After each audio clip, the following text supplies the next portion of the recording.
입문은 한번 보시면 21번이었죠, 그죠? 지문 분석을 못하진 않았어. 결정론, 비결정론만 눈에 보이면 돼. 이게 그렇게 어려운 얘기가 아니잖아요, 그죠?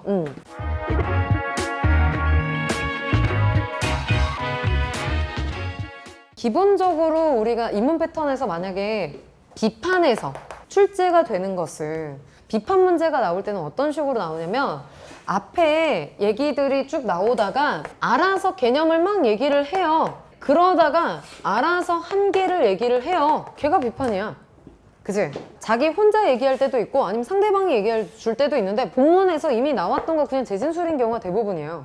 그랬어요, 지금까지. 근데 안 나왔다고 말씀드리는 건 아니에요. 예를 들어서 2008년도 6월에 아리스토텔레스 지문 중에 탁월함에 대한 얘기가 나오는 게 있어요. 탁월함은 습득이 가능한가? 뭐 이런 식으로 해서 여기서도 이제 뭐 얘를 뭐 갑돌이 병식이 이렇게 뒀어요. 네, 근데 기본적으로 얘가 말하는 아리스토텔레스의 탁월함은 훈련해서 가르치고 이런 게 아니라 그냥 성품으로 아예 본성적으로 나와야 되는 뭐 이런 거다라는 얘기를 쭉 해요. 그래서 갑돌이 같은 경우는 이름이 되게 앤틱하네, 그치? 네, 근데 갑돌이는 원래 자신감이 넘치고 원래 똑바르게 말하는 애인 거야. 성품이 원래 고다요. 네, 그리고 병식이는 그런 애 아니야. 엄청 소심한 애인데 근데 둘 다 똑같이 너 그러면 안 되잖아 라고 나쁜 상황에 대해서 얘기를 한 거예요. 그러면 이 중에서 성품의 탁월함을 가진 사람은 누구냐라는 판단을 해요.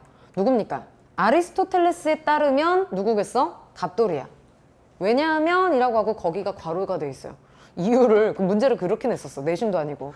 네, 되게 신기하지, 그지? 네, 근데 얘가 말하는 건 뭐야? 그러니까 아리스토텔레스는 그냥 뇌 안 거치고 그냥 튀어나와야 된다. 뭘 고민하고 이런 게 아니라 그냥 원래 본성이 그래야 되는 애가 그게 탁월함이다. 성품의 탁월함 이라는 얘기를 쭉 해요. 근데 그래놓고 문제를 뭐를 내냐면 보기를 바탕으로 해서 위글의 아리스토텔레스의 입장을 비판한 것으로 알맞은 것은 이라고 나와. 처음부터 끝까지 그냥 계속 그래요. 맨 마지막에는 우리가 어떤 사람을 존경할 게 아니고 우리 아이를 어떤 사람으로 키우고 싶은가를 생각한다면 외도 없는데 그치 뭐 이런 걸 생각해야 돼. 네, 근데 그런 질문을 받으면 아리스토텔레스처럼 생각하지 않겠냐.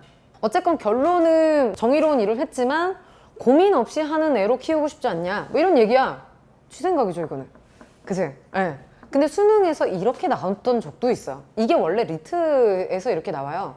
리트는 약간 설명문처럼 안 나오고 자기 주장을 자꾸 얘기를 해요. 그래서 항상 고정 문제가 비판하는 게 맨날 나와요. 이걸 따지는 게. 근데 여기서도 이제 그런 스타일이니까 낸 건데 그러면서 뭐라고 하냐면 보기가 도덕적인 행위가 되려고 한다면 의지에서, 그러니까 도덕 법칙을 지키려는 의지가 필요한 거다. 네가 그냥 아무 생각 없이가 아니라 이 보기 입장에서는 그게 더 중요해, 의지가 라고 이야기를 해요. 그러니까 이 입장에서 비판해라 라고 한 거야.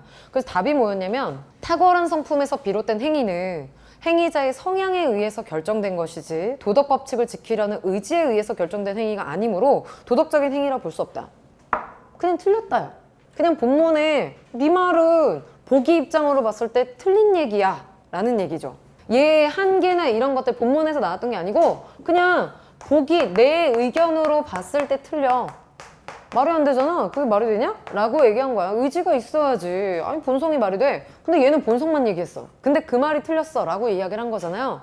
21번에 니은이 그랬었어요. 본문에서 그냥 계속 멀쩡히 비결정론 이야기하면서 원자들은 우연적 운동을 하는 거고 근데 이런 것들을 생각을 해보면 막상 인간이 필연성에 얽매이지 않으면서 근데 갑자기 결론이 그러니까 되게 주체적으로 설 수 있다라는 거야 라고 하니까 그게 그런가? 라고 한 거죠. 여기서 비판으로. 그치? 네.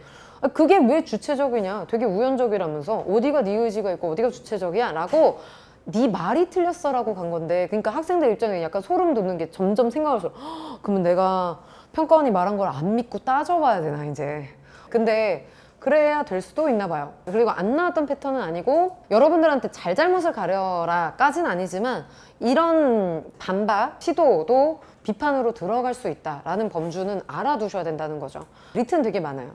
네 말이 틀렸는데? 라고 해서 얘기하는 게 되게 많거든. 그러니까 그런 부분들을 좀 생각하면서 보셔야 될 것 같아요. 이번에 특징적으로 보자면 비문학에서는 이 정도가 좀 이슈였던 것 같고요. 그죠?